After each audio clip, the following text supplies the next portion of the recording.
Salve nação guerreira, começando mais um Voz das Guerreiras, o podcast dedicado ao futebol feminino da Ferroviária. E agora a gente está com uma dupla dinâmica que faz parte, né, das Guerreiras Grenás. E um desses personagens, eu acho que é o nome mais citado da história desse programa. Sem dúvida alguma, ele representa muito a história da Ferroviária, não só também no futebol feminino, mas também no futebol masculino e principalmente aqui na cidade de Araraquara, onde conseguiu desenvolver um belo trabalho com o futsal feminino. Léo Mendes, novo treinador das Guerreiras Grenás, seja muito bem-vindo e mais uma vez a gente recebe também a Daiane Rodrigues, a Dai, a Capitã América, nesse podcast muito especial, onde mais uma vez reúne personalidades marcantes da nossa história. Léo, bem-vindo aqui no podcast, claro, a Ferroviária, a cidade de Araraquara. Muito prazer tê-lo aqui conosco. Obrigado, prazer é todo meu, Zoco. Acompanhei alguns e até em um desses podcasts você fala: Léo Mendes, você está convocado. E aí eu lá no Bahia fui tentando construir, porque lá é difícil eles liberarem, né? Eu falei, poxa, eu preciso participar de um programa, que teve várias tentativas de reportagens, assim, e lá eles podam bastante. Eu falei, ó, essa eu tenho que ir, uma hora eu tenho que participar desse programa. E as coisas foram acontecendo e hoje eu estou aqui, estou muito feliz de estar participando do programa, estar de volta para a Ferroviária, para as Guerreiras Grenás, acompanhado da Dai, nossa capitã na conquista da Libertadores. Muito obrigado pela sua oportunidade. Imagina, a gente que agradece. E Dai, seja bem-vindo novamente. Você que participou do nosso primeiro programa, né, ao lado da Andréa Rosa. Seja bem-vindo aqui para fazer dupla com o Léo. Você vai participar muito também, vai poder fazer pergunta pro Léo. Vocês vão trocar muita ideia também do que aconteceu no passado envolvendo as Guerreiras Grenás. Seja novamente bem-vindo aqui. É bom. Boa tarde a todo mundo aí e agradecer mais uma vez, né, Zô, com uma responsa, né, de enquadreia agora pro Léo, né, mas muito feliz de estar nesse momento, principalmente nesse retorno com o Léo, foi um cara extremamente importante aí pra gente e é uma honra, cara, vamos fazer por aí. E a gente vai falar Ferroviária, também vai falar dos momentos de categoria de formação, agora a Dai também trabalhando nisso, né, mais aprofundada também, dentro dessa função nas categorias de estimação das Guerreirinhas Grenás. O Léo que teve muita vivência no futebol de base também masculino. Mas, ô Léo, eu queria que você, nesse início, falasse justamente sobre esse retorno para Araraquara, para a Ferroviária. Como é que foi o papo para você tomar essa decisão? Creio que também não foi uma decisão muito fácil. Você que estava partiu do seu segundo ano lá no Bahia, a família toda instalada lá em Salvador, né? Mas como é que foi esse approach da Ferroviária com você novamente? Como é que foi aceitar esse convite para comandar o time feminino das Guerreiras Grenás? Então, primeiro foi eu venho amadurecendo na cabeça de retornar em algum momento para o futebol feminino, porque eu senti algumas conversas próprias lá dentro do Bahia mesmo. Você vai sentindo algumas paquerinhas, né, e você começa a refletir um pouco sobre, né, mas assim, a ideia era ficar no Bahia ali pelo menos por 5 anos, porque o Grupo City, ele tem como uma maneira de trabalhar, de dar continuidade nos trabalhos, de deixar o profissional trabalhar bem à vontade. Eles acreditam muito no trabalho a longo prazo, nem a médio prazo, eles acreditam nesse trabalho a longo prazo, então a família estava bem instalada.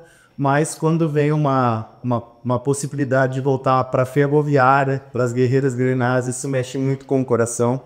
Aí nós tivemos que construir ali com a família, não foi fácil também, porque quando nós decidimos sair de Araraquara, era de nós caminharmos juntos, eu, minha esposa e minha filha, independente das circunstâncias.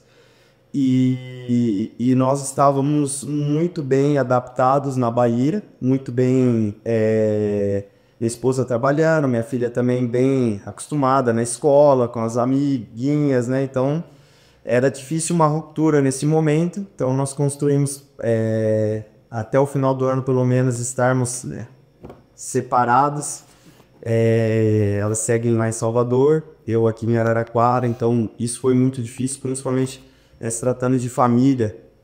E eu com uma filha pequena, que é um amor maior, acho que todo ser humano, né, precisa passar por esse momento de ser pai de menino, então é algo que mexe muito comigo. E ficar um pouco distante foi algo que pesou bastante, mas a minha esposa ela conseguiu, né, fazer alguns movimentos, então semana que vem elas já vão estar aqui comigo. Em agosto a gente vai resolver de uma maneira diferente, mas de uma maneira que a gente não se afaste tanto. Mas acho que foi uma decisão acertada, a gente tenta olhar muito para frente. Eu olhei muito para o projeto, para a equipe, para as pessoas que estão envolvidas, e essa decisão ela foi tomada embasada disso. Muita gente, poxa, você está na sua cidade, está com a família, está com os amigos, isso é muito legal, mas eu não iria dar um passo em falso se eu não soubesse o caminho que eu estou tomando, o rumo que a carreira ela também pode tomar nessa mudança. Então tudo foi muito bem pensado. E esse tempo fora de Araraquara, né? Você passou pelo Bahia, mas antes você passou pelo Palmeiras, né? Como é que foram esses momentos para você? E o quanto foi agregador também para sua carreira? Olha, o fato de sair de Araraquara, de trabalhar num clube que nem o Palmeiras, onde eu não conhecia ninguém. Eu cheguei lá, tive que conquistar o meu espaço, mostrar o meu trabalho. É uma dinâmica totalmente diferente, por ser um clube que na base tem sido a principal equipe do país nesses últimos anos, em termos de conquistas, de revelações de atletas. E aí você também tem que ir conquistando os atletas, as pessoas. Então foi um grande desafio de conhecer uma metodologia diferente de trabalho, de como é feito, de como é construído, de qual é o objetivo principal, desde a iniciação até chegar na equipe profissional do Palmeiras. E isso vai te dando uma vivência, vai dando uma casca, você vai ganhando conhecimento.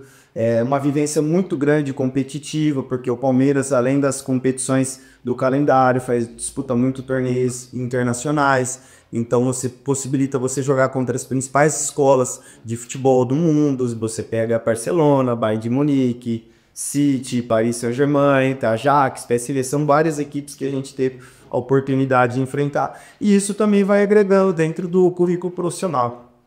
E lá no Palmeiras você trabalhou com atletas mais jovens do que trabalhou na base masculina aqui da Ferroviária. Você trabalhou aqui no Sub-20, lá no Palmeiras foi o Sub-15 e o Sub-16 também. Isso, trabalhei com essas duas categorias. Cara, como é que foi essa experiência contra esses times internacionais? Assim, pô, você tá fora do país jogando com o Barcelona e tal, que muita gente vê aqui desse lado, é o videogame, né? Vamos jogar contra essas equipes, né? Mas estando lá, como é que foi isso pra você? Olha, quando chegou a comunicar que nós teríamos 2 torneios, né, um na Bélgica e um na Holanda, e as equipes que iriam participar, eu falei, caramba, né, porque assim, era algo muito distante da minha realidade. Porque quando eu começo eu faço educação física, tudo que eu gostaria era de trabalhar com esporte. Eu comecei com futsal, e quando você vai para o futebol, você só quer transmitir conhecimento, desenvolver os atletas, as atletas, potencializar e fazer parte, né, da transformação desses atletas, né? E de repente você está numa grande equipe com referência mundial e enfrentando as principais equipes do mundo. E pô, foi uma sensação única, assim. Eu levei muito uniforme que eu tinha do Palmeiras para trocar, então eu voltei com o uniforme de todos os times do mundo. Eu perdi a chance, né? Para guardar de recordação, né? Então você toma um pouco de cuidado ali para não ficar paparicando muito, mas é uma experiência que pô, foi muito rica para mim ter vivido.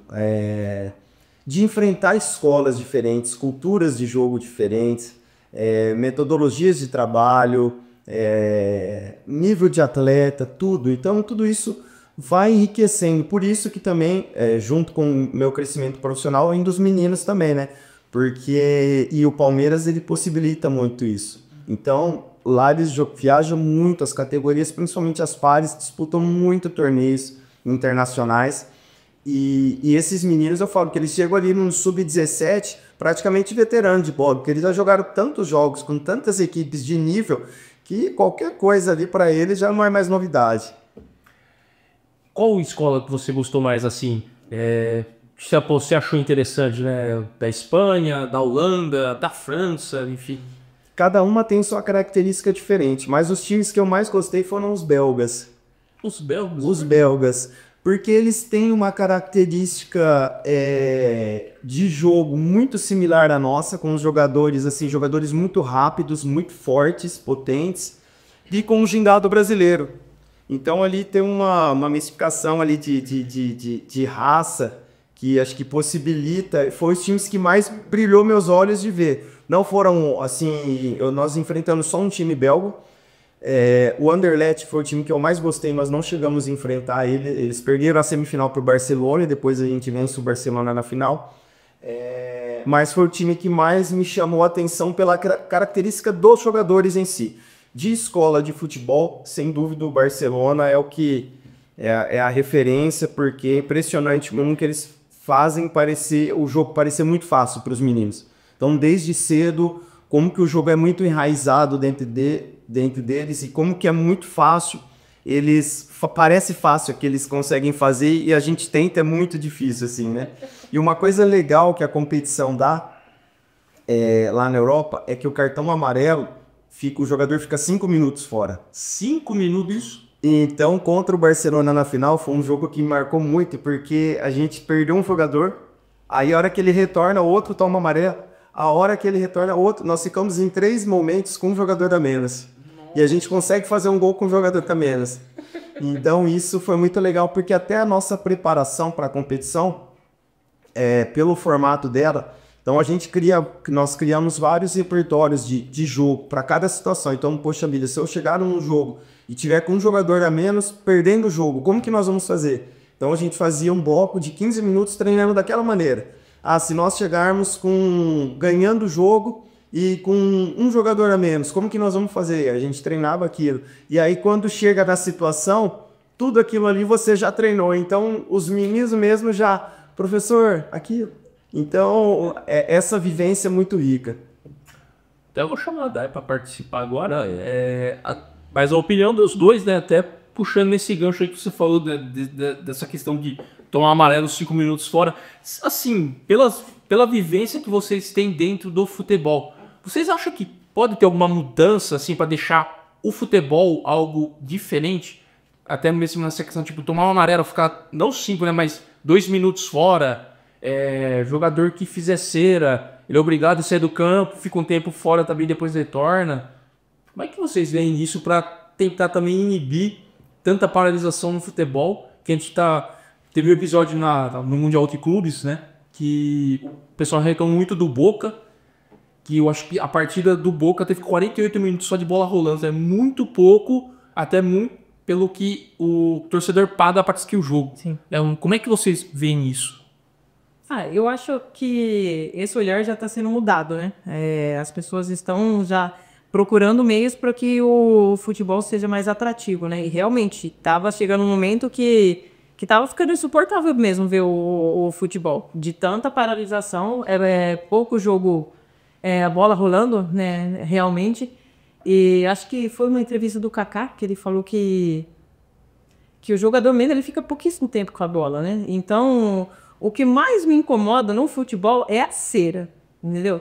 A cera, para mim, principalmente, assim, eu vejo que talvez a arbitragem ainda fica um pouco o receio, né, de inibir isso. Então, para mim, é o que mais me incomoda. Eles agora têm isso do goleiro, né, que agora os 8 segundos, eu acho que foi perfeito, mas eu acho que para os jogadores tem que ser mudado também, entendeu? Acho que essa cera, esse tempo que fica o jogo parado, isso acaba que prejudicando o futebol mesmo. Então, eu acredito que vai ter mudança, mais cedo ou mais tarde vai ter mudanças. Começa muito mais para lá do que aqui no Brasil, né? Chega para o Brasil um pouco atrasado, mas a tendência para mim é mudar também. Principalmente essa parte de cera, de atleta, tentar ganhar tempo. Então, a tendência para mim é mudar, porque o futebol ele está evoluindo e para mim vai mudar nesse sentido também. Isso até é um ponto legal lá, porque desses torneios que nós jogamos lá, isso não existe a cera, né? Então, todo mundo quer jogar, todo mundo, independente se está ganhando ou perdendo, você não vê tanta cera, você não vê boleiro parando o jogo para atendimento, jogador caindo e chamando o atendimento para parar o jogo.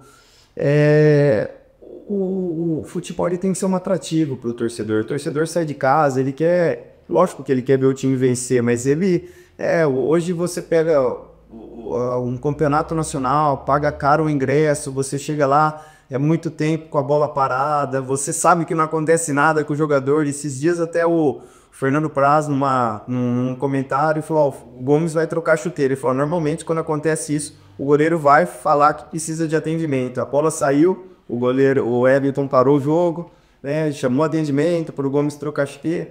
Então não são coisas que para nossa cultura a gente está muito acostumado com isso, né? Mas para quem quer assistir um jogo e até um próximo passo para a nossa evolução do futebol, acho que tem que ter algumas melhorias para que isso aconteça o mínimo possível.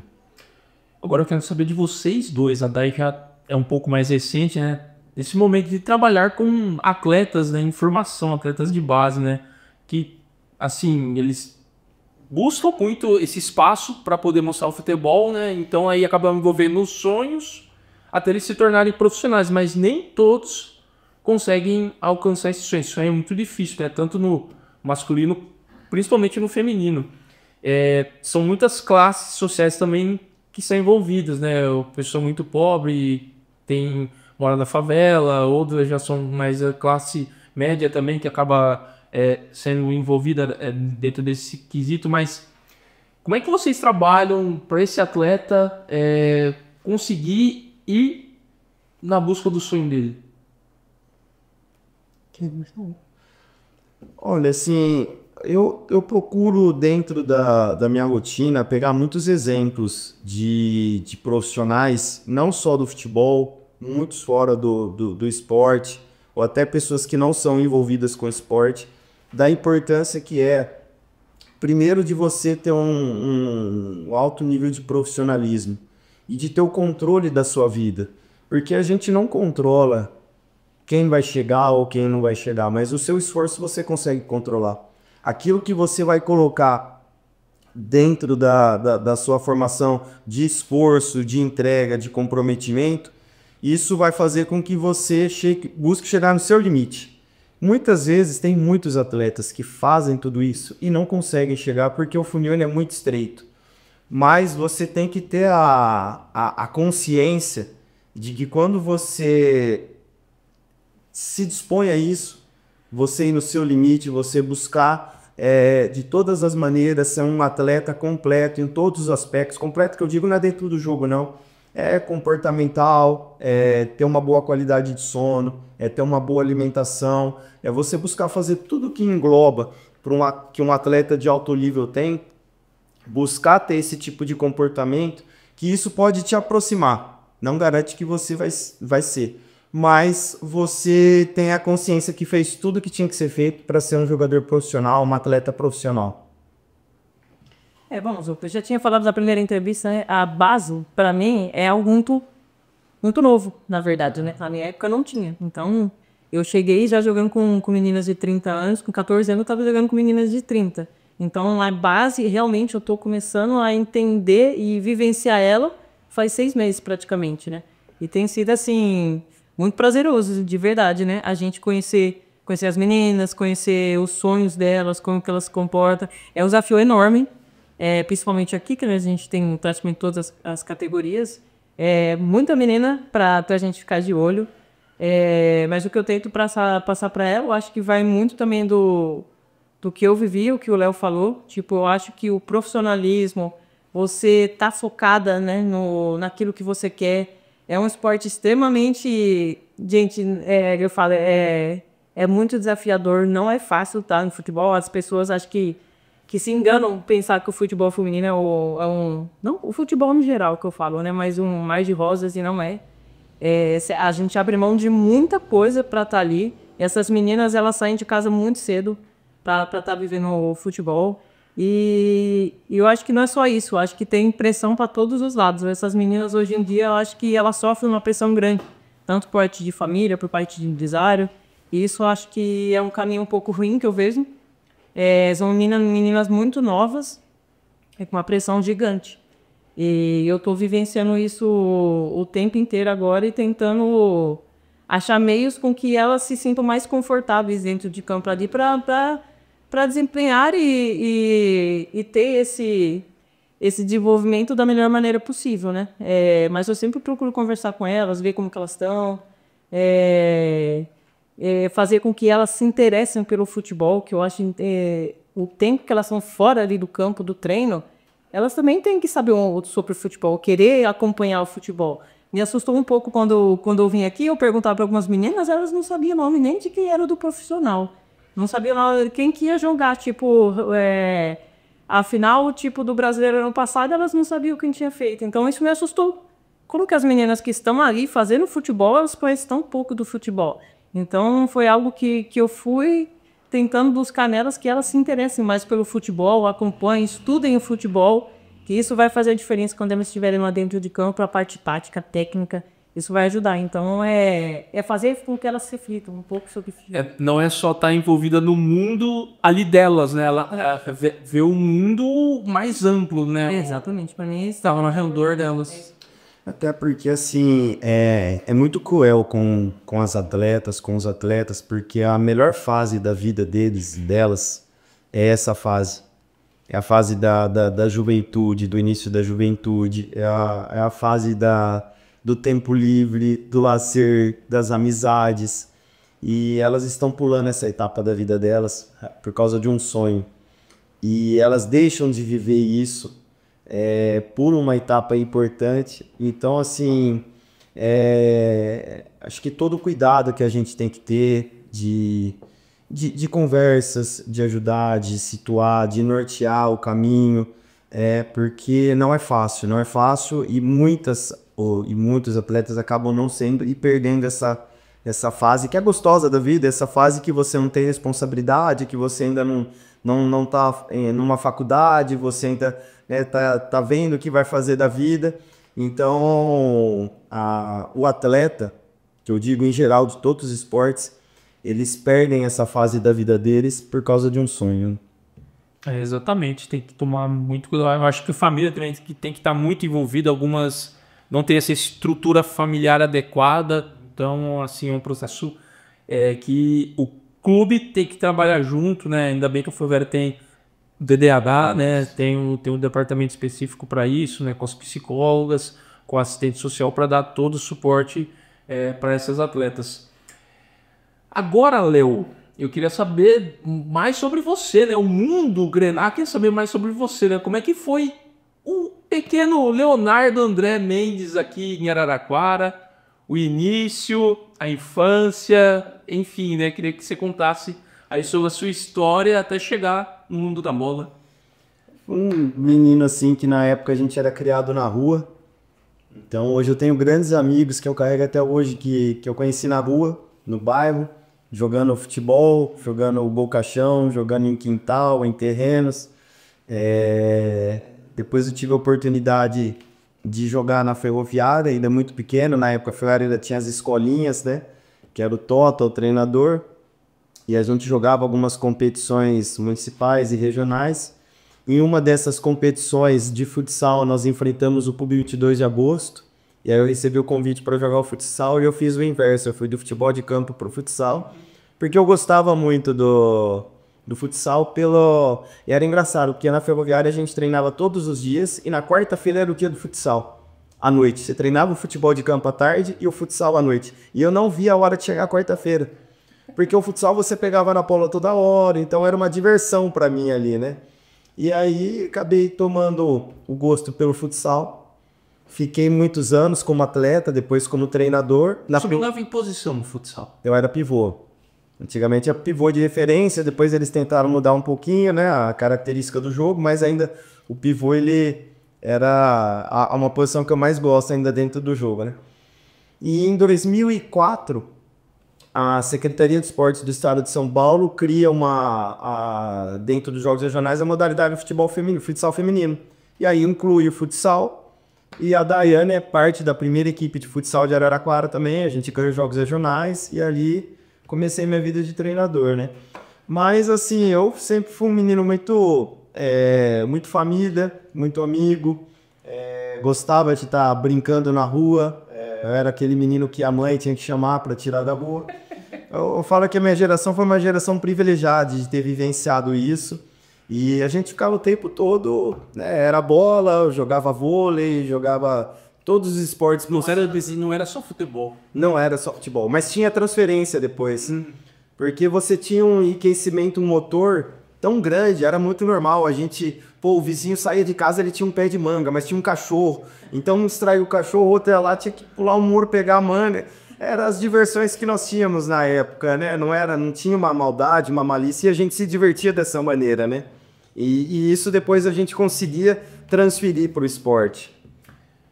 Que bairro que você nasceu, assim, viveu mais? Aqui em A minha primeira fase da infância foi no Carmo e depois no São Geraldo, onde que nós temos até o grupo dos amigos até hoje ali do São Geraldo, que eu tenho uma passagem assim que era muito, muito engraçada, né? Porque tinha o ginásio da pista tinha um guarda e a gente era muito amigo dele. Quem que é o guarda? Você lembra o nome? Você não quer falar? Claudinei. E ele era muito amigo nosso. E nas férias, quando a gente não tinha aula, a gente ficava até tarde na rua. E quando dava meia-noite, fechava tudo, ele deixava a gente jogar dentro do ginásio da pista. E às vezes a gente ficava até 2h30 da manhã jogando bola, dentro do ginásio da pista. E depois ficava na rua conversando até altas horas. Nossa, eu sou aqui de São Geraldo também, né? Eu morava ali na Rua 6, eu moro agora na Rua 9, mas eu sempre vivi aqui, morava no quarteirão da antiga pensão da Ferroviária, e vi o ônibus da Fundera parado dentro da pensão, eu falei, caramba, os jogadores estão aí, velho. Eu adorava muito essa época, assim, dos anos 90 e tal, apesar de ter sido um ano muito sofrido pra Ferroviária, né, mas assim, foi quando eu comecei a acompanhar, né, então... É muito, muito legal essa parte da infância, de você ir a um campinho, né, numa terrinha batida, jogar bola com os amigos. Eu fazia isso aí também sempre. Jogava bets também na rua. Nossa, era muito legal essa parte da infância. Então, você começa a trabalhar com o futsal feminino, que tem a participação da DAI em 2004, né? 2004. Cara, como é que foi esse relacionamento com a modalidade feminino? Assim, algo assim de cara. Porque, tipo, pra você não tinha essa diferença. Abrir uma vaga aí pra ser treinador, fazer parte da comissão, enfim, do futsal feminino, né? Como é que foi isso, esse momento pra você? Eu tinha terminado a faculdade de Educação Física, já tinha feito alguns cursos já de futsal, para treinador de futsal, e conheci o Júnior. Eu falo que, assim, o fato de ter nascido em Araraquara, uma cidade com uma política esportiva muito grande, possibilitou que eu me desenvolvesse aqui dentro de Araraquara. E você vê hoje, né, a maioria dos treinadores de base da Ferroviária ali, feminino, são profissionais de Araraquara.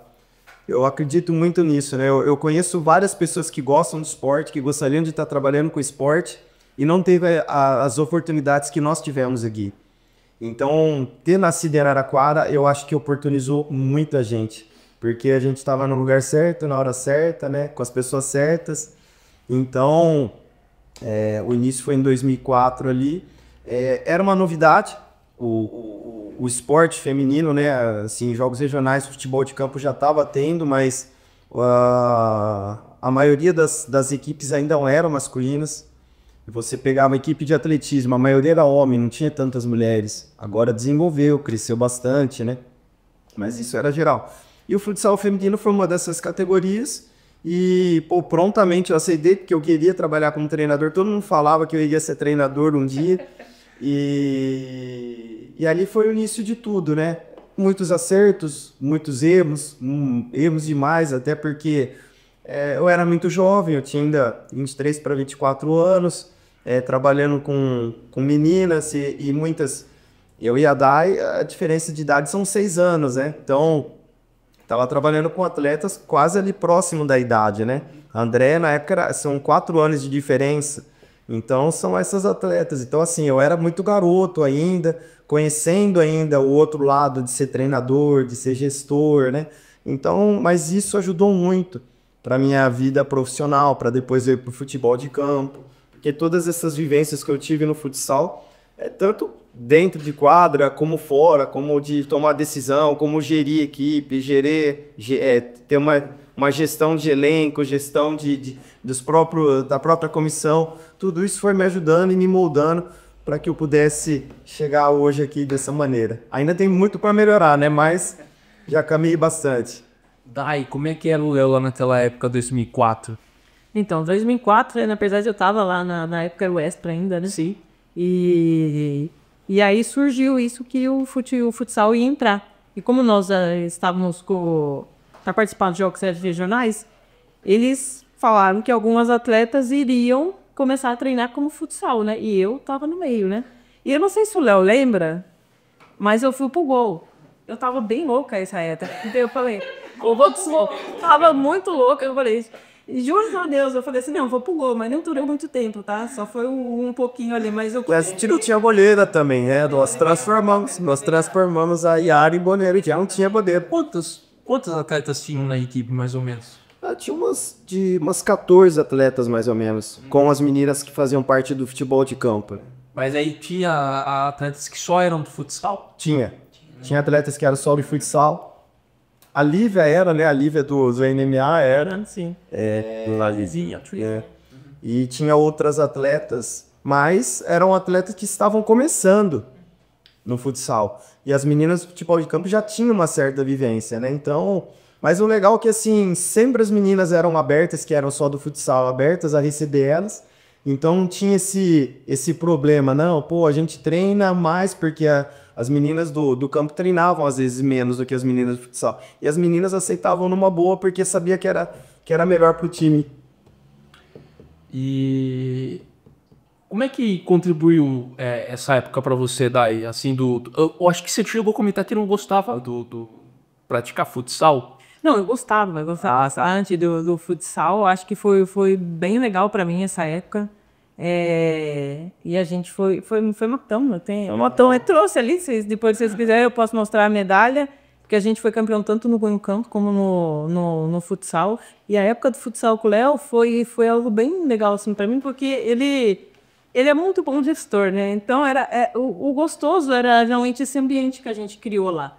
E tanto que depois eles fizeram a gente escolher. Foi maldoso que fizeram, né? Mas chegaram a época porque começou a dar astria o campo o futsal. Eu acho que eu me adaptei tanto às meninas, como era ali o próprio futsal, acho que é mais um ambiente que eu acabei escolhendo o futsal. Justamente pela proximidade que eu criei com o Léo. E o futebol, na verdade, eu não via com aqueles olhos tipo, eu vou conseguir criar uma carreira no futebol de campo. Não tinha isso naquela época, era muito difícil.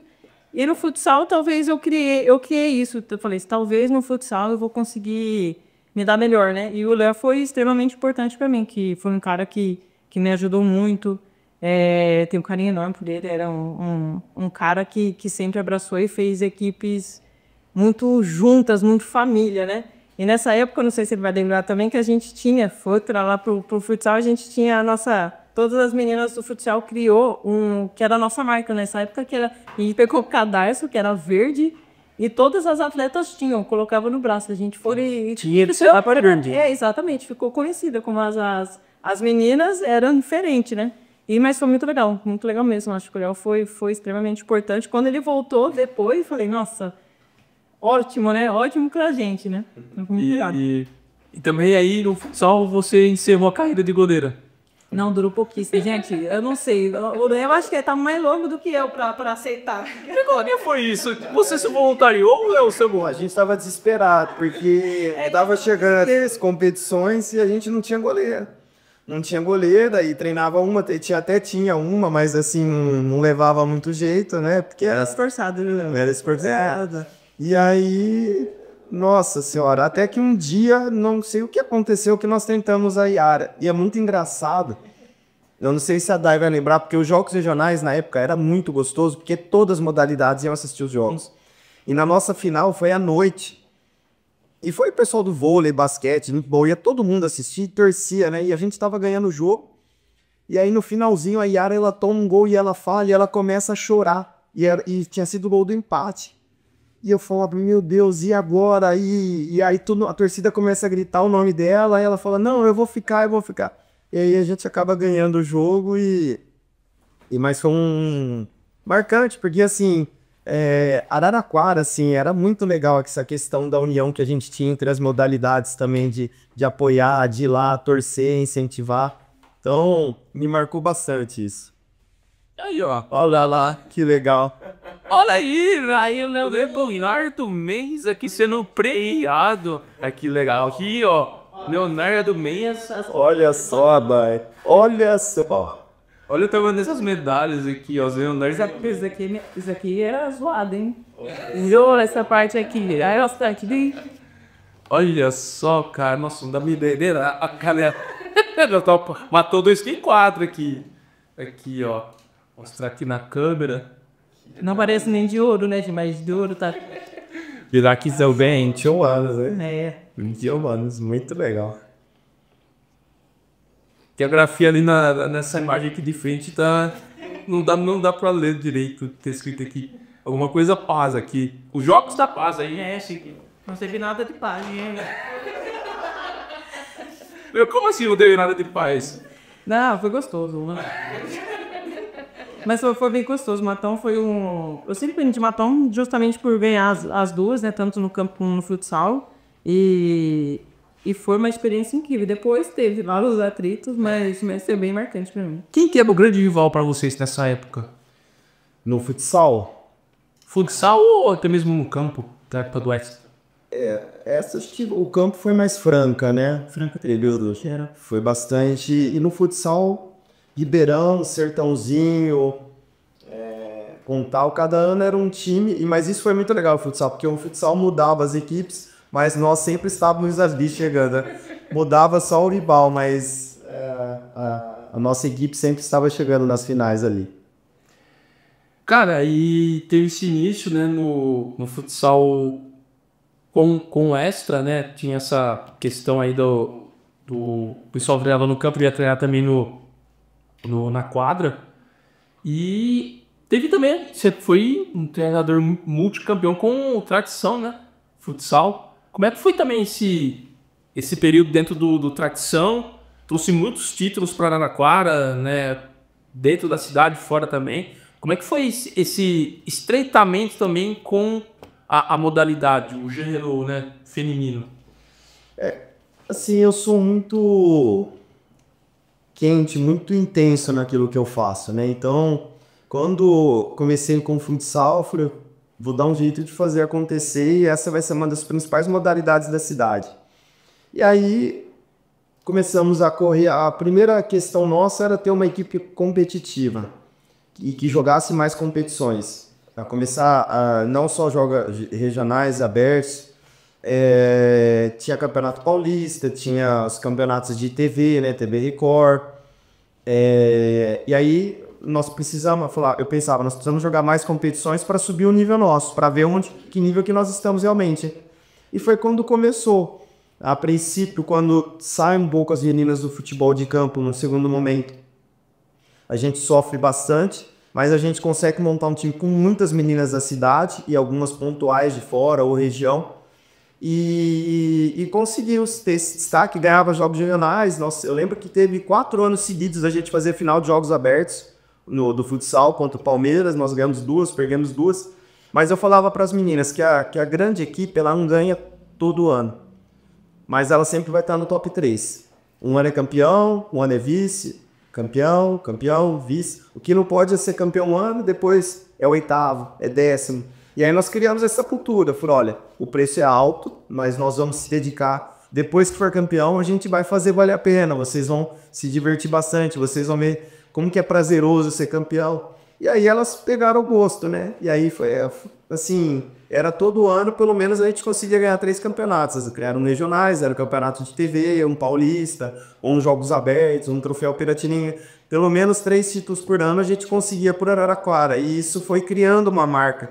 E as atletas foram pegando gosto. Falaram, pô, é bom demais vencer, é muito bom ser campeão, né? E aí elas, né, se colocavam à disposição a pagar o preço por aquilo. E, pô, valeu muito a pena.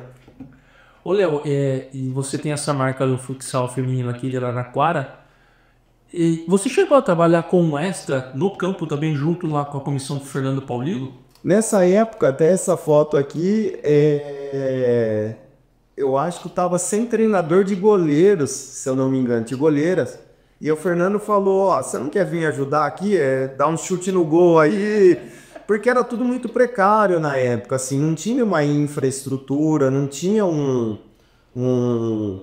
os profissionais ainda, eram pessoas que gostavam da modalidade. Você pegava o futebol feminino de Botucatu, abnegado que gostava, que conseguia patrocínio, montava time. Em Rio Preto era assim. A maioria das cidades que tinham futebol feminino era assim. Não é como é hoje, que tem profissionais que especializam, que estudam, com vários departamentos. Então, se você pegar de 20 anos para cá, a modalidade evoluiu muito, mas muito mesmo, né? E ali eu comecei ali dando um chute, não era treinador de goleiro, não. Chutava umas bolas no gol ali. Mas foi onde que eu encaixei ali. E até para poder fazer esse meio de campo, para poder trazer as meninas para o futsal também. E como é que foi esse convívio, né, entre vocês e tendo o Fernando Paulino, né? Porque eu acho que foi no podcast que você estava aqui também junto com a Andréia, o Dai, que era o Fernando e o Ricardo, né, que corriam muito atrás, né, praticamente os dois, né, que nem o Luia falou, não tinha uma estrutura adequada, né, todos os clubes não tinham na época. Então, alguns abnegados corriam muito atrás para fazer o corre das meninas, para poder jogar e treinar. Mas como é que foi esse momento aí, tendo o Fernando Paulino também ali com você? O Fernando sempre foi um cara muito tranquilo, muito do bem. Ele gostava muito de conversar com as meninas. Todo treino ele contava muitas histórias, né, da vivência dele. Sempre foi um cara muito amigável comigo, assim, sempre muito até doce, assim, o jeito dele de lidar. Um cara muito carismático. Então, foi bacana. Foi uma vivência comigo, foi muito bacana ter convivido ali com o Fernando naquela época. Assim, não era um cara que tinha ciúmes por causa de outra modalidade. Então, ele era um pouco mais tranquilo nesse aspecto. Ele era perdente, né? Mas ele é um paizão pra gente, né? Um cara super, super do bem mesmo. Marcou porque ele me colocou na lateral, né? Jogava no meio, contei essa história ali. Então é um cara que eu tenho um carinho e gratidão enorme, porque foi um cara que me formou também, né? Aqui no campo. Então era um cara que estava sempre disposto a ajudar, a contar as histórias deles e muitas meninas mesmo, acho que tem uma gratidão enorme por tudo que ele fez o futebol feminino deve muito pro Fernando, né? Em tudo que ele criou ali. Todo o empenho que ele teve, né? Porque era um tempo extremamente difícil, não era o que é hoje, como que foi falado aqui. E o futebol feminino, quando eu começo a lembrar daquela época, realmente eu não via como algo que ia me dar uma condição financeira legal, que eu poderia ajudar minha família. Não era isso, era realmente por amar o futebol e gostar muito disso. Vinha de São Carlos para cá, sair de casa para estudar de manhã, vinha, treinava, chegava em casa à noite, era uma rotina extremamente puxada, realmente. Então, para você fazer isso ganhando R$150, então era praticamente você estava pagando para jogar futebol. Então, é um cara que ajudou muito. E a gente é eternamente grata por ele. Tem alguma história assim que vocês lembram dele, engraçada, ou assim, durante um torneio, um jogo, uma passagem assim? Sim, eu lembro de uma história que ele contava, assim, que ele adorava de falar, era não lembro o adversário, que ele tava jogando e foi cabecear, ele perdeu o dente no jogo, tira o dente e segue jogando. Ele contava várias histórias da época que ele jogava, né? Essa história marcou bastante.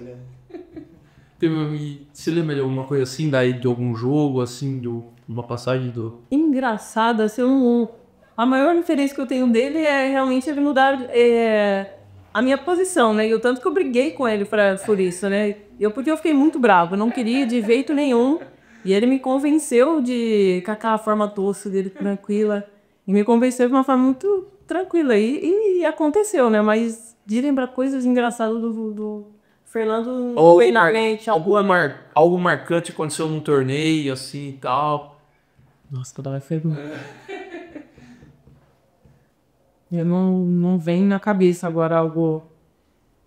Eu lembro muito dos treinos também aqui, que era ali no antigo municipal, né? Era do jeito ali, os treinos, mas eu não consigo lembrar, assim, muitos específicos, assim, verdade. Eu peguei muito pouco, assim, fiquei mais nos jogos regionais, só até os jogos regionais ali, não cheguei a pegar o Campeonato Paulista ali com ele, nada assim dele como treinador, né? Então, mas eu lembro que a gente treinava muito na IESA também, às vezes não tinha atletas suficientes, aí ele falava, ó, tem alguém lá do futsal, chama alguns meninos nossos para completar treino, para dar número, né? Porque nem número a gente tinha na época, assim, Não, e ele era uma pessoa muito tranquila, então ele era sempre muito zen, né? Era difícil ver o Fernando bravo ou se transformando. Ele sempre foi uma pessoa muito tranquila. A Dai falando de estádio municipal, o seu pai jogou muito, né, no amador aqui da cidade, né? Até o TT Liviani veio aqui no nosso programa e foi nosso convidado. Ele falou, né, do Mendes, maior artilheiro da história do estádio municipal. Ele foi também um espelho para você, assim, meu? Foi porque ele, desde pequeno, me incentivou no esporte, né? Meu pai, tudo que ele pôde fazer para eu estar no meio do esporte, ele fez, né? Não consegui ser um bom jogador, fui um jogador mediano ali no futsal, mas acho que ele se realiza através de eu conseguir ter dado uma continuidade trabalhando com o esporte, como treinador, e ele, né, eu tenho convivido agora de novo muito com ele esses dias aqui em Araraquara, fiquei quase um ano sem ver nessa vida lá em Salvador de competições, eu não conseguia vir para cá. E meu pai, tem muitas histórias da bola, né, e esse apoio que ele me deu de tanto de me incentivar, de levar para o estádio, ele me levava para ver vôlei, basquete, futsal, muitos jogos da Ferroviária. Eu lembro que na época da Ferroviária era carnezinha nos anos 90, e ele já comprava para o campeonato inteiro, e ele me levava em todos os jogos. Eu lembro no dia do 1-0 que o Edmundo faz aquele golaço.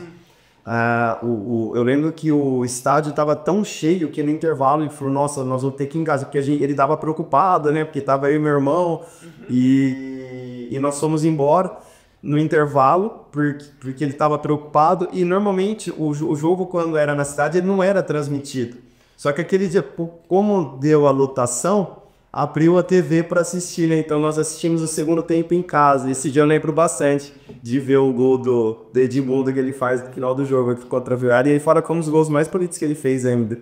Exatamente, e se eu não me engano, antes da reforma que aconteceu no estádio em 2009, teve o maior público da história do estádio, passou dos 17 mil espectadores. Então, assim, é um jogo emblemático, até por esse gol beriúno, mas também por ter sido o jogo com o maior público da história da Fonte Luminosa antes dessa reforma, né? Se eu não me engano, foi em 93. Eu acho que a bola entrou pela pós em 93 aqui, que teve essa lotação máxima da Fonte Luminosa. E, Léo, você falou, né, das passagens pelo futsal do Extra, futsal do Tradição. Como é que o Léo chega a ser treinador da Ferroviária? Você chega em 2015, mas assim, futebol feminino de Araraquara já trabalhando desde 2001, passa por uma grande estruturação, vira Ferroviária em 2007, conquista o Campeonato Paulista em 2013 e começa a sequência, né? Paulista em 2013, Copa do Brasil 2014, Brasileiro 2014, e você chega para substituir ninguém menos que Douglas Onça, né? Uma figura marcante dentro do futebol de Araraquara, da Ferroviária.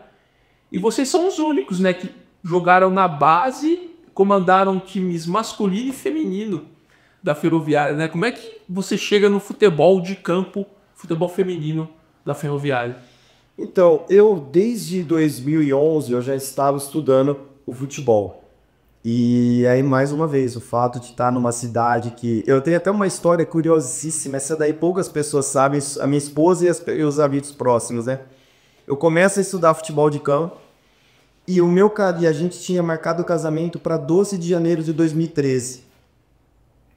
Chega no meio do ano, já tinha o local, buffet, tudo definido. No meio do ano, eu começo a falar para minha esposa, poxa, mas para minha noiva, né, na época. Falei, se alguém me chamar para trabalhar com futebol, eu tiver que trabalhar na Copa São Paulo, eu não vou poder, porque o casamento está 12 de janeiro. Mas tá bem no meio. Bem no meio. E aí, eu lembro que em setembro teve uma feira de noivas aqui em Araraquara, que eu fui. E aí eu fui sozinho. E aí eu fui e mudei tudo. Mudei o local, mudei tudo, mudei para 26 de janeiro. Porque a minha ambição era tão grande, eu falei assim, não, mas tem que ser 26 de janeiro, porque... E se eu for para a final dia 25? Olha a minha cabeça, olha. Parece fácil, né? Chegar numa final de Copa São Paulo. Mudei tudo. Ah, mas como que você fez? Eu falei, ó, mudou, vai ser em tal lugar, em tal lugar, agora em tal lugar. Então, e o que você fez? Ah, paguei a multa lá, fui resolvendo tudo, mudei tudo. Isso em 2013, que nem trabalhava com futebol. Fui só trabalhando em 2015. Mas É isso. Mas é visão, né? Acho que a gente, quando começa a fazer as coisas, a gente acredita muito naquilo, que as coisas vão dar certo. Então eu sou um cara muito da mentalização. Eu começo a mentalizar as coisas e começo a exercitar aquilo e eu acredito que aquilo, né, vai acontecer. E o nosso cérebro, ele não sabe o que é verdade e o que não é. A partir do momento que você alimenta na sua cabeça, ele toma aquilo como verdade. E aí foi... Mas por fim, casei em janeiro de 2013 e fui pro futebol só em 2015, né? Nessa transição. E foi bem... Coincidiu bem na montagem da seleção permanente. Então, a equipe ela teve todo aquele desmanche. Mas eu já estava me preparando, eu acompanhava muito a modalidade.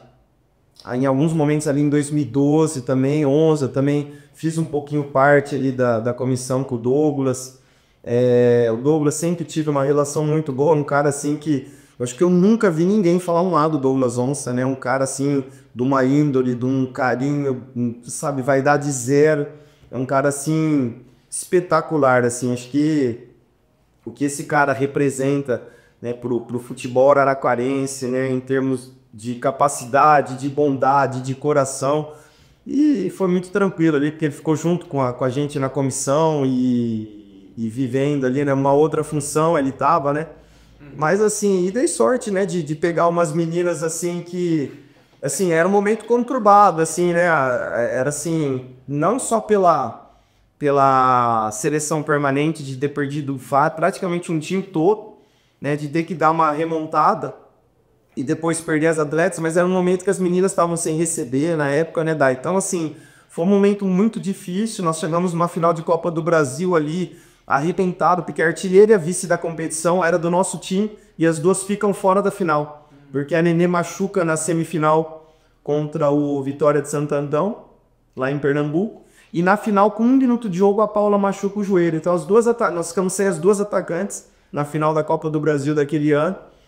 Nós perdemos para o Kinderman, depois veio o Paulista e a gente com um time totalmente novo assim, sofremos bastante. Eu lembro que até no mata nós cruzamos com o São José, sim, né? Acho que você fez 2 gols nesse jogo lá, né? Fez 2 gols lá. E depois veio a Libertadores, né?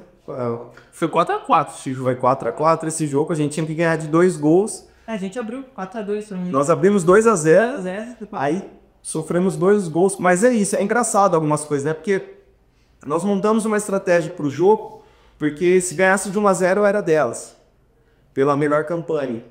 E aí nós fizemos 2x0 com 15 ou 16 minutos. Eu falei, caramba, que loucura, e agora? Porque não era pra ser tão rápido assim. Pô, tem 75 minutos de jogo agora. Pô, aí elas fizeram acho que um gol de escanteio, depois empataram, e no segundo tempo nós fizemos mais 2 gols, mas aí acabamos perdendo essa classificação para São José. E nos cruzamos de novo na semifinal da Libertadores, aí demos o troco. Mas o Léo e até Dai, né? Esse momento aí que o Léo chega pra assumir a posição de um cara que construiu, né, um legado pro futebol feminino da Ferroviária. Como é que foi esse momento pra vocês, né? O Léo, Cássio, conheci o Léo, mas eu acho que pra maioria das meninas entre aspas, um forasteiro. Né? Como é que foi isso pra você? Na verdade, aquela época, como o Léo bem falou, era uma época que a gente estava bem conturbada, né? Por tudo que estava acontecendo. Mas a recepção que o Léo foi muito boa, até porque a forma que o Léo... a forma de treinar a equipe, né, que eu falo, era muito diferente, era muito intenso e era algo que a gente gostou muito, né? Então isso fez com que a gente desse aquele up. O Léo falou dessa questão de ficar sem receber. A gente pôs 3 meses sem receber, sem nada. E numa época que realmente ainda as condições eram difíceis e ficar 3 meses sem receber era muito complicado. E eu lembro algumas vezes que a gente falava com o Léo, eu falei assim, Léo, era fazer greve, porque ele não aguenta mais ficar sem receber. E o Léo sempre muito parceiro, eu falei, não, se vocês decidirem aí, a gente tá junto. Sempre foi muito parceiro, sempre foi muito grupo. E no final a gente sempre acabava ficando, né? Tipo, por respeito à camisa, à instituição. A gente sabia que tinha coisas extras ali que a gente não poderia levar para campo. Então a forma da gente conseguir mudar tudo que estava acontecendo era entrar em campo e dar o nosso melhor. Com aquelas condições mesmo, né? E eu lembro que a chegada do Léo realmente foi assim, uma esperança pra gente, na verdade, né? Tipo, de mudar, tentar reverter a situação, né? E o Léo, ele, na verdade, ele conseguiu. Mesmo a gente não tendo esses resultados tanto na Copa do Brasil e no São José, mas era uma equipe que batalhava muito dentro de campo, que se entregava muito, né? E acho que isso foi a nossa marca, né? Do time. A nossa marca do time daquele ano foi realmente a entrega. Era um time jovem, era um time que era um pouco mesclado, né? Mas era um time jovem, era um time que estava em construção. E a nossa forma de jogar era essa, se entregar e dar o nosso melhor, com as condições que a gente tinha. E foi bem legal, né? Acho que daqui a pouco vai entrar a parte da Liberta, daí ele pode falar, não quero ter mais. Não, e, Dai, falando em entrega, né, a gente tem aqui um presente muito especial, hein? Tem. Presente muito especial para o Léo Tendes. Pensei que era pra mim. Já tem muito presente, caralho. Mas aí um presente aí, olha só. Uma homenagem que a gente tá fazendo aqui pro Léo. Ele ganhando um boné que é a marca registrada do Léo e uma camisa personalizada. Das guerreiras. Nossa, poxa vida. Que legal, muito obrigado. Sensacional. É a camisa de 2024, né? Uma referência aos 10 anos da conquista da Copa do Brasil e do Brasileirão, mas que também é o mesmo desenho da Libertadores de 2015, né? Então, que legal. O número 15, obviamente, é uma referência ao ano de 2015. Muito obrigado. Você esteve na conquista da Libertadores Feminina, a primeira da história das Guerreiras Grenás. Que legal, muito obrigado. Essa daqui vai pro lado. Não é jeito. Essa tem que ir pro lado. E aqui, ó, um boné. Vou mostrar aqui pra câmera o boné do Léo Mendes. Vai usar nos jogos da Ferroviária, ó. Vou mostrar aqui pra nossa câmera aqui, focada. Esse boné aqui, a torcida da Ferroviária, a Nação Guerreira, pode adquiri-lo na loja Estação 1950, localizada lá no Hotel Fontim, na rua 9 de julho. Então você pode dar uma passadinha lá, pode adquirir esse boné. Tem esse detalhe aqui também do lado, 1950. Boné muito bacana aí, que está sendo vendido lá na loja Estação 1950. Só falar com a Jéssica, qualquer coisa você acessa também lá no Instagram, loja Estação 1950. Tá aí, Léo. Você usar nos jogos, sem dúvida, das Guerreiras Grenás. Mas, claro, a homenagem aí tá feita. Vamos falar da Libertadores 2015. Ferroviária, como vocês já comentaram, estava passando por um momento de turbulência. Apesar de também ter conquistado o segundo lugar na Copa do Brasil 2015. Teve a final que acabou perdendo para a equipe do Kinderman. Foi um jogo emocionante também, né? 3x3 aqui. Foi. Acabou sendo 5x2 para elas lá. Para quem acompanha o futebol, foi uma chuva de gols, né? Mas aquele gostinho amargo, nossa, a gente podia ter sido bicampeã e tal. Aí chega da Libertadores. Cara, como é que foi esse clima de Libertadores? Com um elenco totalmente reestruturado, com atletas que você trouxe do futsal aqui de Araraquara para o campo, Foi um desafio imenso, eu imagino. Você levou isso pra gente, porque até a Lute estava dentro, né, desse grupo. E como é que foi isso daí, Léo? Você pegar atletas jovens do futsal, levar pro campo e para disputar jogo de torneio internacional. Até então, é a maior competição da história assim, da Ferroviária, da cidade de futebol. Sim, na época, a gente foi muito desacreditado pra lá. Porque assim, as meninas entregaram tudo, mas nós não tínhamos assim um time assim que falou assim, não, nós vamos chegar lá e vamos ser campeões. A gente não, né? Mas eu sabia muito que se nós conseguíssemos vencer o primeiro jogo, o astral ele muda, a confiança ela vem e a equipe ela vai se fechando, ela vai ganhando força. E isso foi acontecendo dentro da competição, né? Nós conseguimos vencer o primeiro jogo, o time do Equador. No segundo jogo nós vencemos a equipe do Uruguai. Conseguimos a classificação como o nosso grupo, se eu não me engano, era o grupo C. Eu sei que era o último jogo que classificava o primeiro colocado de cada grupo e o segundo melhor colocado. É que tinham apenas a participação de 12 equipes. 12 equipes, exatamente. E aí nós empatamos a última rodada contra o time da Argentina, Zé Laia, que aí nós trouxemos até algumas jogadoras de lá. Vai para a semifinal, nós fomos jogar contra São José, nós sabíamos que a gente ia sofrer muito esse jogo. Eu lembro que uns dias antes ali nos treinos a gente colocou o Márcio e o Rosa para ficar batendo escanteio, para as meninas ficar tirando bola, porque ia muita bola na nossa área. E aquele dia acho que choveu um pouco, a bola estava pesada e essas meninas tirando bola de cabeça, eu falava, meu Deus, elas vão matar a gente depois. E nós fizemos o gol com menos, acho que foi 40 segundos de jogo, a Nenê fez um gol. E aí na minha cabeça, nossa, vai ser mais pressão ainda, né? Com 20 minutos a Emp já faz 2 substituições no time dela. E a gente sempre, eu lembro que aquele jogo nós tivemos 14 escanteios contra. E nós não tomamos gol e era uma preocupação que nós tínhamos. E as meninas tirando tudo, cortando tudo e se jogando na frente da bola. Mas assim, foi uma energia, foi algo assim bacana de ter vivido. Que elas se entregaram naquele jogo. Porque assim, São José tinha mais time que nós. Né, e vinha de uma eliminação, né? Tiraram a gente ali no Campeonato Paulista. Elas tinham vencido a Libertadores e o Mundial do ano anterior. Então era um adversário a ser batido. E aquilo ali deu uma confiança que quando foi contra o Colo-Colo, a hora que viu já estava 3-0 o jogo. E era um bom time do Colo-Colo, a goleira era a melhor goleira do mundo na época. Eu falava, nossa, será que a gente consegue fazer? Porque ela era muito alta, ela defendia muito. Engler. E, pô, fizemos 3-0. E ali é legal, assim, né, a Dai, ela vai trazer esse filme na cabeça dela, né? A gente dava tanta liberdade pra Dai. A hora que sai, acho que o primeiro gol nosso, tem o cruzamento, a Tabata faz o gol, a Dai era que tava mais perto dela ali, já perto da área. Aí com aquilo eu falei, pô, o que uma lateral tá fazendo aí, né?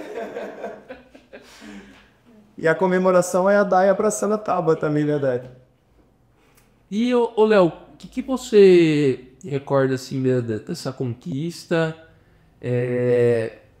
Que nem a gente já falou, né? O time se sobressaiu muito bem, mesmo com várias questões de seleção permanente, né? Desmanche do elenco. Mas o que você acha que foi um grande diferencial das atletas, da comissão, tudo envolvido lá na Colômbia? Acho que as atletas, assim, a capacidade delas se superaram. Eu acho que elas jogaram, assim, num nível que elas não tinham jogado no ano. Nível de todos os aspectos. Eu sou um cara muito enérgico ali, eu vou jogando junto com as atletas, principalmente naquele momento que a gente estava ali, as atletas, elas precisavam de uma referência fora que desse essa energia positiva, né, ajudando elas.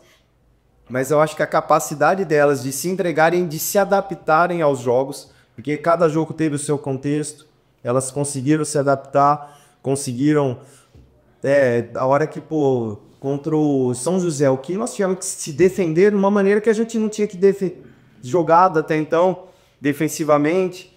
Então, assim, a capacidade delas se adaptarem, de se entregarem, né, um nível de comprometimento muito alto, era uma vibração muito forte, assim. Cada vitória que nós tínhamos ali, você via uma sinergia muito grande. Então isso me marcou muito delas, né? O quanto elas fizeram valer aquele momento. Acho que ninguém tinha noção do que era vencer uma Libertadores, né? A gente tem noção só depois ali, a gente tá ali porque vivenciando aquilo ali, porque é a nossa paixão mesmo, não tinha essa, ganhamos uma Libertadores. Para nós é uma competição, nós não tínhamos essa dimensão que quando nós retornamos em Araraquara, que teve toda aquela receptividade, toda a repercussão que teve, né? Depois que nós fomos percebendo o que nós tínhamos feito ali. Pelo menos comigo foi assim. Daí, você relembrando, né, mais uma vez, esse momento aqui no podcast, né? Como é que foi toda aquela atmosfera construída com as atletas, com a comissão técnica? Como é que foi? Eu acho que todas as pessoas que vivenciaram a Libertadores, eles vão falar, acho que praticamente a mesma coisa, né? Porque foi uma energia realmente muito, muito diferente, né? Eu acredito muito que o diferencial realmente foi a forma com que a gente se fechou, como grupo mesmo, o tanto que a gente se ajudava, o quanto cada um se preocupava com cada um ali dentro. E a dificuldade, acho que na dificuldade, a única solução que você tem é tentar atravessar aquilo, né, de alguma forma. E a gente não tinha outra opção. A única opção que nós tínhamos era enfrentar o que estava sendo o ano, que estava sendo extremamente desgastante. E a Libertadores veio, e realmente é algo que vocês falam e é bem engraçado. Talvez hoje eu entendo a conquista da Libertadores muito mais do que naquela época. Na época parece que era tipo, ganhamos uma Libertadores, mas realmente o que ela significa, o peso que ela tem, realmente hoje eu consigo compreender melhor, né? E foi uma competição realmente assim, inesquecível. Você sempre faz. É a competição que me marca na minha carreira, é a competição a mais importante da minha carreira é a Libertadores. Por tudo que a gente vivenciou, por tudo que a gente construiu, foi um salto, acho que para a Ferroviária. Eu sempre escutava, né? Vocês precisam ganhar para as coisas melhorarem aqui, né? E a gente ganhava e não melhorava quase nada, praticamente, né? E acho que a Libertadores veio para dar principalmente a cidade, né? A cidade como um todo, assim, reconhecer, tipo, o que eram os guerreiros, né? Então, veio um momento importante e a conquista ali, as meninas, o ambiente que a gente criou. E Lara, a gente jogava pela manhã. Era uma competição que se acordava acho que 4 horas da manhã, gente. A gente jogava uma hora e meia de Medellín, jogava em Girardot da primeira fase. E tinha que, pelo protocolo, tinha que chegar acho que 2h30. Nossa. Então nós tínhamos que chegar, acho que era 6h30 da manhã. Saía 4, às vezes. Saía muito cedo. Saía muito cedo para ir para os jogos. Eu lembro que a final foi no horário do almoço. Era lá com o almoço. Isso. Era 1-2 horas de diferença, acho que da Colômbia. Foi... Aí, eu lembro que a TV, ela não mostrou o jogo ao vivo aqui no Brasil. Aí ela foi mostrar a reprise da partida 10 horas da noite. E eu lembro que quando eu cheguei no hotel, porque a gente tinha ganhado já. Daí falaram assim, tem uma ligação pra você. Do hotel, eu falei, quem tá me ligando essa hora, gente? Tipo, aqui na Colômbia, quem tá aí era tipo... Eu não vou me recordar quem, mas era da rádio de Araraquara, querendo uma palavra minha. E aquilo me marcou também. Eu falei assim, nossa, que legal, tô dando uma entrevista aqui da Colômbia e era muito novo também pra mim. E aí você começa a ver a dimensão que era tudo que significou. Eu até trouxe alguns recortes aqui, tá? Não, hoje eu tô com bastante coisa, né? Que é isso, cara? Que beleza, cara. Vamos ver aqui. Essa é uma foto das que eu mais gosto. Essa vai sair lá na placar desse ano, do ano, saiu certo ao pôster.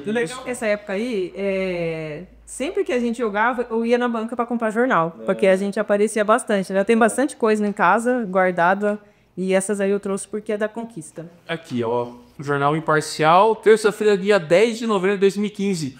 O título, a final, é no dia 8 de novembro. Então, eu acho que o pessoal não tinha publicação de segunda. Não tinha isso mesmo. Publicava na terça. E ó, mesmo. Tá aí na capa do Jornal Imparcial da época.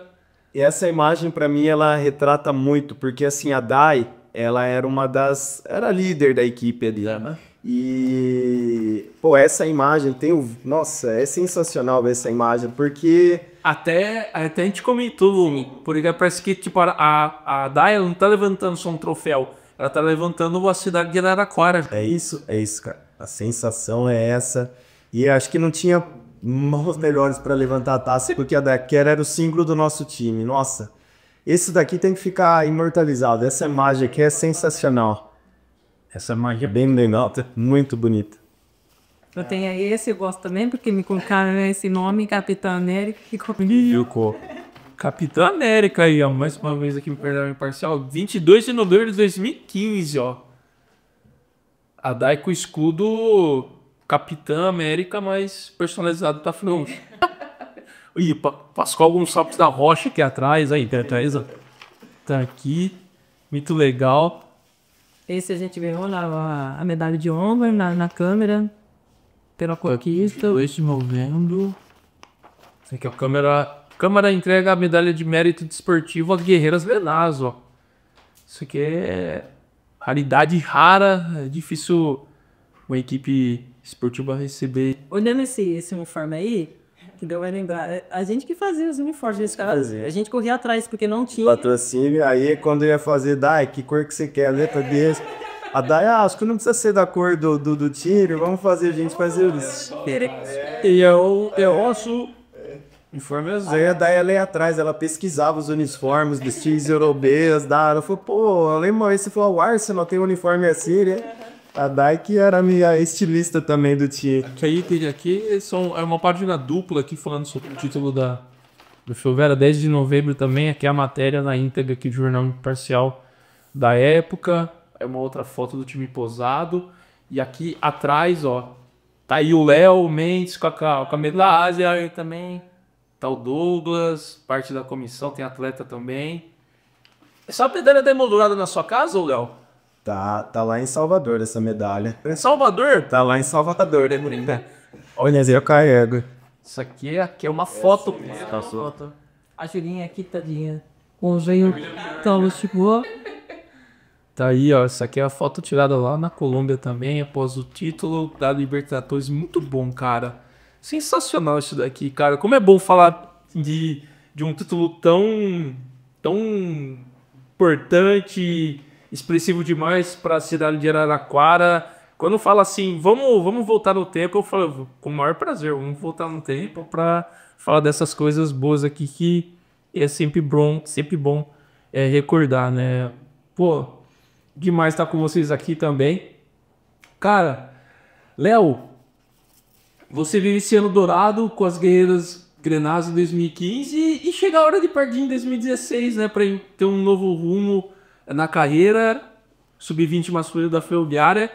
Como é que você recebe esse convite? Você esperava por esse convite? Você queria trabalhar com base do masculino? Como é que foi esse momento para você na sua vida? Eu gosto muito de desafios, né? No início do ano já tinha algumas conversas, mas eu particularmente estava na expectativa de ter um Mundial de Clubes, porque teve um ano anterior, até que o São José ganha do Arsenal na final. Então, na época, se comentava muito que teria, né, um Mundial, e as coisas vão mudando e não divulgam, e realmente ficou que não teria um Mundial. E a Ferroviária me convida para fazer parte de técnico das categorias de base, do sub-20. Eu pensei bastante, achei que era um momento de tentar, até porque eu nunca tinha trabalhado assim muito com o futebol masculino, nem o futsal masculino. O futsal masculino trabalhei um ano apenas aqui em Araraquara. E eu fui desenhando, porque eu achei que eu precisava... para mim sempre foi muito importante vencer. Mas eu queria partir para um outro lado de contribuir para que outras pessoas vencessem. E a base ela é muito isso. E eu fui me moldando dentro de mim para ver o que eu poderia fazer. Porque eu sabia que na Ferroviária, nas categorias de base, dificilmente nós seríamos campeões de alguma competição. Dificilmente a Ferroviária seria uma campeã paulista ou de uma Copa São Paulo. Mesmo lá em 2013, eu achando que eu mudei o casamento para achando que seria... Mas, e foi bacana essa decisão, porque ter trabalhado com as meninas me fez ser um ser humano muito melhor. Porque o que elas vivenciaram para conseguir, para ser uma jogadora, as histórias de vida delas, a luta que elas tinham, era muito grande. E aí você tem que ajudar muito em vários aspectos. Não é ajudar de ficar dando conselho, não. Mas assim, de ser alguém compreensivo, de alguém que muitas vezes... Pô, eu sei tinha vezes de pegar o carro e eu lembro da Mônica, de levar a Mônica para São Carlos, de pegar o caça, porque assim, elas tinham já um preconceito muito grande para chegar ali, para treinar, para poder estar dentro de campo. Era uma luta dentro de casa, muitas vezes, para elas estarem ali. E isso me fez um cara muito mais humano. E depois, levando isso para o futebol de campo masculino, eu acho que eu consegui dar uma parcelinha ali de contribuição com vários atletas, porque não é da mesma maneira, eles não vivenciaram o que elas vivenciaram de dificuldades, mas são meninos que estão longe de casa, que têm o sonho, que têm... carrega nas costas uma responsabilidade muito grande de, às vezes, ajudar uma família, de ter uma pressão, né, de empresária, de pais e tudo mais.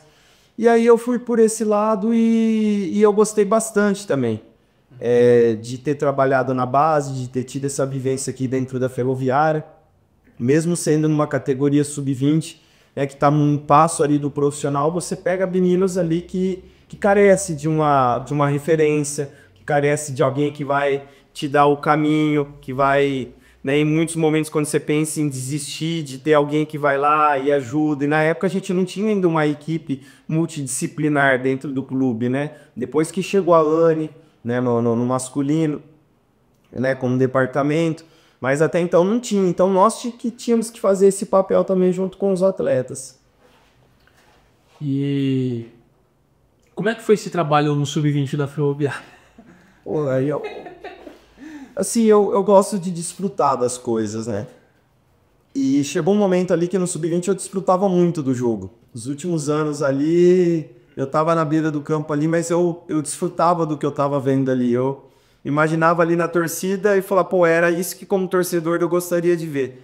Então acho que era um time, assim, organizado, um time que tinha um jogo gostoso, atrativo, de ter a bola, que sem a bola era um time muito competitivo, aguerrido, que é a característica aqui da cidade, né, que o torcedor gosta. Então, eu desfrutei bastante da minha vida de treinador aqui na Ferroviária, principalmente os últimos anos ali, que você acaba tendo mais contato com os atletas e tudo fica muito mais fácil, né, pelo tempo que você, né, comanda a mesma equipe. Tem atletas que ficou ali comigo 4 anos, que teve atletas que chegaram ali no primeiro ano de 17 já estavam treinando comigo e foram até o final do ciclo. Então, o jogo ele também fica muito mais prazeroso para nós, né? E para quem tá acompanhando, o Léo ficou na base do Sub-20 masculino de 2016 a 2022. 22, janeiro de 22. Teve algum... Você tem elencos, tem atletas, mas assim... Teve algum momento assim, emblemático para você dentro dessa categoria? Cara, assim, acho que teve alguns momentos que, assim, pô, o Palmeiras era a maior força. E se eu não me engano, nós fizemos 6 jogos contra o Palmeiras e nós perdemos só 1 pro Palmeiras. E nesse 1 que nós perdemos, foi um dia que a Ferroviária Profissional já estava classificado para a Copa Paulista e sobe vários meninos do Sub-20 para a primeira Copa Paulista, que foi 2019.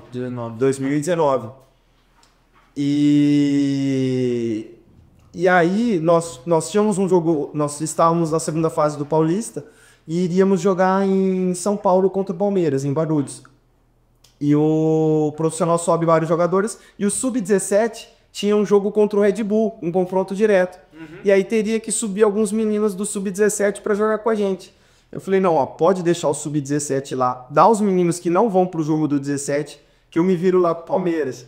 E aí o pessoal, pô, mas vai tomar goleada, é perigoso. Eu falei, deixa, sim. Eu acho difícil a gente ganhar, né? Mas deixa de... Aí foi o único jogo que nós perdemos de 1-0 no finalzinho com um gol do Vitão de cabeça, que tá no Internacional de Porto Alegre agora. Mas na volta a gente joga com o time completo aqui, a gente ganha de 2-1 do aniversário da cidade. Foi um dia legal.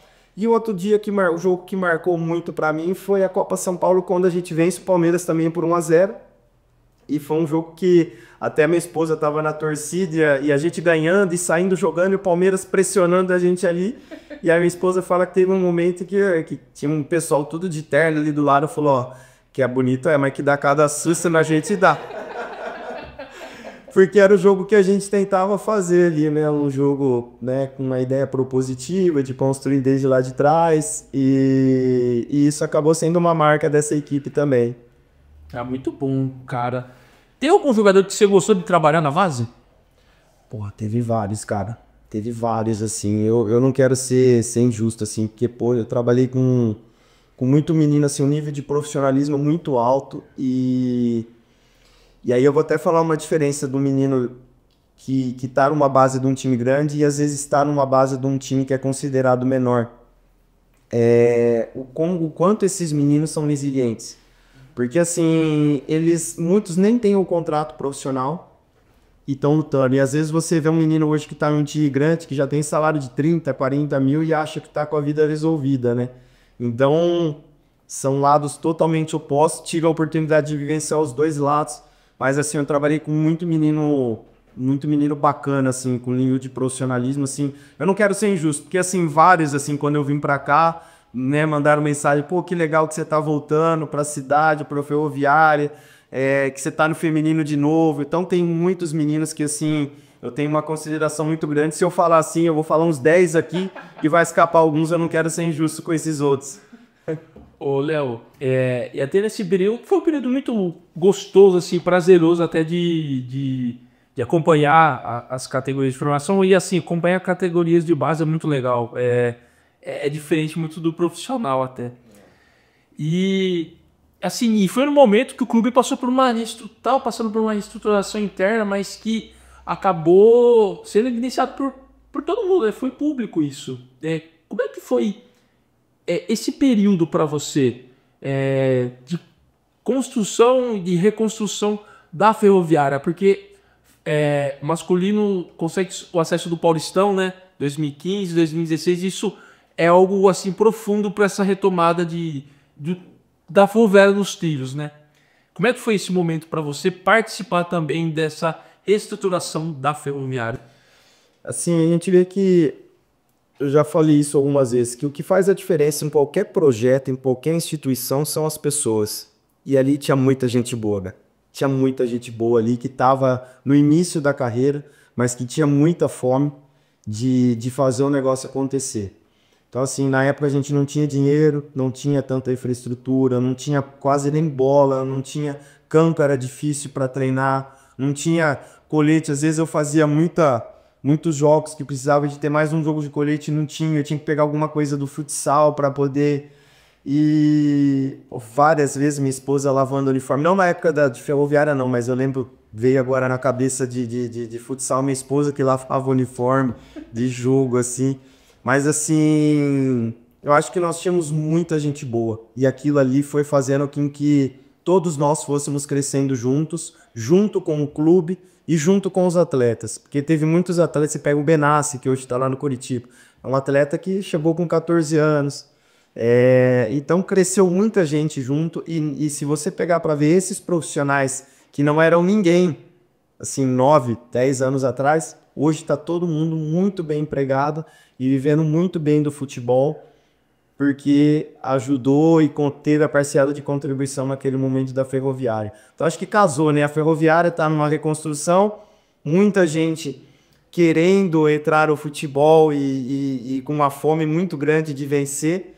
E foi um trabalho longo, você vê assim, nada é do dia para a noite, né? Do ano que a gente começa pro ano que a gente quase chega numa final de Campeonato Paulista ali, que a gente perde nos pênaltis pro Palmeiras, que é essa geração que naquele ano eles fizeram os últimos 3 jogos do Brasileiro do Profissional, não perderam, ganharam a Copinha, ganharam a Copa do Brasil, ganharam o Brasileiro. Nós ganhamos dessa geração o ano anterior no Paulista, ganhamos a Copinha e empatamos 2 jogos do Paulista daquele ano, fomos eliminados nos pênaltis, e se nós chegássemos na final, nós levaríamos a Ferroviária para uma Copa do Brasil Sub-20, que acho que seria fantástico por um clube do interior, né? Seria, acho que ali selaria, né, toda essa trajetória que foi feita aqui dentro da Ferroviária. Ô, Dai, você retorna no finalzinho de 2020, né? Tem um ano pandêmico, né, infelizmente. E o Léo, você volta a reencontrar o Léo, né? Só que o Léo tá no masculino e você com as guerreiras do Benassi. Mas assim, cara, como é que foi esse convívio antes até do Léo sair, Como é que foi esse convívio dentro da Ferroviária? Se acompanhava os jogos que o Léo fazia também dentro da Fonte Luminosa? Acho que o Léo acompanhava vocês sempre, né? Mas como é que foi esse tempinho aí desse seu retorno antes do Léo ir para Novos Ares, né? Depois ele vai para a equipe do Palmeiras? É um treinamento difícil, né? Por causa da pandemia, né? Então, foi, acho que praticamente até final do ano ali, a gente não teve muito contato. Mas a gente sempre acompanhava, sempre que podia, dava um jeitinho de acompanhar a trajetória. Foi um momento bem bacana ali do Léo, o que ele construiu, né? Com a equipe sub-20. E cresceu muito, então a gente torcia por já conhecer o Léo, do profissional que ele é, e ver a forma com que a Ferroviária estava evoluindo e crescendo era prazeroso demais, né? Ver a Ferroviária realmente ali, às vezes não era campeão, mas ver a forma com que o campeonato se desenvolvia para a Ferroviária e quanto que a cidade vinha junto, o quanto todo mundo acompanhava, era bem bacana, né? Então, eu não tive tanto contato nessa época quando eu retornei com o Léo, né? Mas de torcer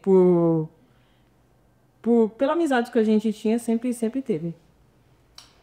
Você continua acompanhando as meninas, né, Léo? Mesmo na base. Quem trabalha com feminino não larga o feminino. Todas as pessoas que eu conheço que trabalharam no feminino e saíram, você conversa com elas acompanham, é algo, assim, viciante o futebol feminino. Então, elas jogavam muitos jogos ali, às vezes a gente estava no contraturno ali trabalhando e elas estavam jogando. Então, assim, a gente assistia ali de camarote os jogos delas, né? Deixa eu fazer alguma pergunta pro Léo. Deixa eu fazer alguma pergunta. Léo, deixa eu fazer alguma pergunta pro Léo. Deixa eu pensar alguma coisa pra ele. Ô, Léo, o que é que você é, né? Vai ser uma pergunta que vai me valorizar ainda. Quem foi a sua maior artilheira, Léo? Não, isso tem que ser falado e todo mundo tem que saber disso, né? É muito bacana, porque nós tínhamos um time muito jovem. Nós teve um momento de perder Lenê, perder Paula, então assim, a gente precisava e a gente não tinha uma força ofensiva tão grande, né? E aí a gente começa a estruturar bem o jogo para favorecer o jogo da Dai, porque a Dai era uma atleta que tinha uma capacidade de chegar bem ao ataque, com bom cabeceio e boa finalização. Então nós criamos uma dinâmica de liberar muito a Dai para poder atacar, tanto pelo lado quanto por dentro, e a Dai acabou como lateral direita sendo artilheiro do time na temporada. Então isso é muito legal, porque é o mérito dela e dela incorporar aquilo lá também, né? Essa responsabilidade, ela sabia que ela tinha uma responsabilidade grande. Eu lembro de um jogo contra o Santos, no Brasileiro de 2016, aí você vê a capacidade que a pessoa tem de ser decisiva e de assumir responsabilidades, né? Nós estamos empatando com o Santos aqui em Araraquara, o último jogo da primeira fase do Brasileiro, e nós estamos sendo eliminados nesse jogo. Sai um escanteio contra nós, praticamente ali perto de acabar o jogo. E o nosso time ele era treinado para voltar todo mundo para marcar, mas tinha alguns movimentos que eu lembro que assim, a Júlia era a menina do primeiro pau. Só que se essa bola viesse aberta, a Júlia poderia ir embora. E o Santos bate o escanteio na área e a torcida gritando: burro, precisamos fazer gol, você voltou todo mundo. Sai o escanteio, bate na área e dá o contra-ataque. Dá o contra-ataque e a Júlia ela começa a ir embora. E a bola vem desse lado, eu não lembro se foi para a Sochor, quem que foi, e veio todo mundo na Sochor. E a Sochor vira o jogo lá para a Júlia do outro lado, a Júlia vai pro gol, vai driblar a goleira faz o pênalti. Não vou expor a batedora aqui, mas a menina que era para bater o pênalti vai pro banco tomar água, só que o pênalti é lá do outro lado. Nossa. E aí eu falei, pô, não vai bater. E aí a hora que eu vejo, a Dai já tá lá com a bola na mão. E a Dai bate pênalti. E assim, a goleira pulou muito bem, mas muito bem. A Dai bateu muito forte, cruzado. E assim, se ela batesse um pouquinho mais fraca, a goleira pegar, porque a bola foi na bochecha e alto, e a goleira pulou muito bem. E aí nós conseguimos vencer o Santos e passar de fase no Brasileiro daquele ano. 2016 foi bem legal também para mim, tanto por essas questões de fazer bastante gol, né? Nunca tinha acontecido na minha caneta fazer 15 gols e teve 20 assistências ainda. E o Léo foi muito responsável por isso. Então foi muito bacana, foi o melhor DVD da minha vida. Consegui um contrato bom, dessa vez eu venci. Foi bem legal mesmo. Mas foi um ano bem especial, assim, pra mim, realmente. Eu gosto bastante de lembrar isso, sempre falo, né? As pessoas não acreditam muito, mas agora aqui, ó, a pessoa que tava ali na beira do gramado tá confirmando. 15 gols e 20 assistências. Cara, mas nem camisa 10. É muito na melhor fase da vida conseguiu. Eu vou te falar que boa parte dos centroavantes de campeonato brasileiro não vão fazer isso. Não vão, mas já. E tem mais alguma pergunta pro Léo? Aproveita aí que você tá. Léo, qual é a sua maior motivação agora voltando para os meninos Grenás? A gente sabe que começamos o ano muito bem, agora teve um momento mais turbulento, mas agora chegar nesse momento com a equipe, eu acredito que vai estar muito motivada, com as meninas bem motivadas. Qual é a sua motivação para estar agora com esse ambiente novo, as meninas novas? Se o boom é pergunta, tá? Então, aí, ótimo. Assim, a minha motivação ela é eterna, assim. Quando eu me prontifico a fazer uma coisa, eu vou sempre no meu limite, né? Então, o que mais me motiva é de escrever uma história diferente, com personagens diferentes, mas com um final muito feliz. Então, eu espero poder contribuir com essas atletas, contribuir com o jogo delas, potencializar individualmente cada uma, que eu acredito que isso coletivamente vai possibilitar que elas também melhorem o jogo da equipe e terminar o ano e olhar cada atleta e falar assim, poxa, consegui contribuir um pouquinho com cada uma para que elas subissem o nível dela, né? As atletas muitas vezes passam por momentos diferentes na carreira e a carreira ela é muito altos e baixos e às vezes quando a atleta não está num bom momento, né, às vezes ela se questiona, todo mundo começa a duvidar, ela mesma começa a duvidar e eu acho que a minha função como treinador, como líder é tentar extrair o máximo de cada atleta, fazer com que ela enxergue e consiga jogar no nível mais alto e isso me motiva muito. Trabalhar com atletas e fazer com que elas experimentem o limite que elas nunca imaginaram chegar. Reta final de programa, Léo. Minha última pergunta. Tem mais alguma pergunta pra fazer? Léo, se a Ferroviária de Araraquara, você vê que tem um nome e sobrenome, né? Ferroviária de Araraquara fosse uma pessoa, o que você diria pra ela? Poxa vida. Além de eu te amo, você é minha vida, minha história. Eu devo tudo a você e quero ficar com você por muitos anos.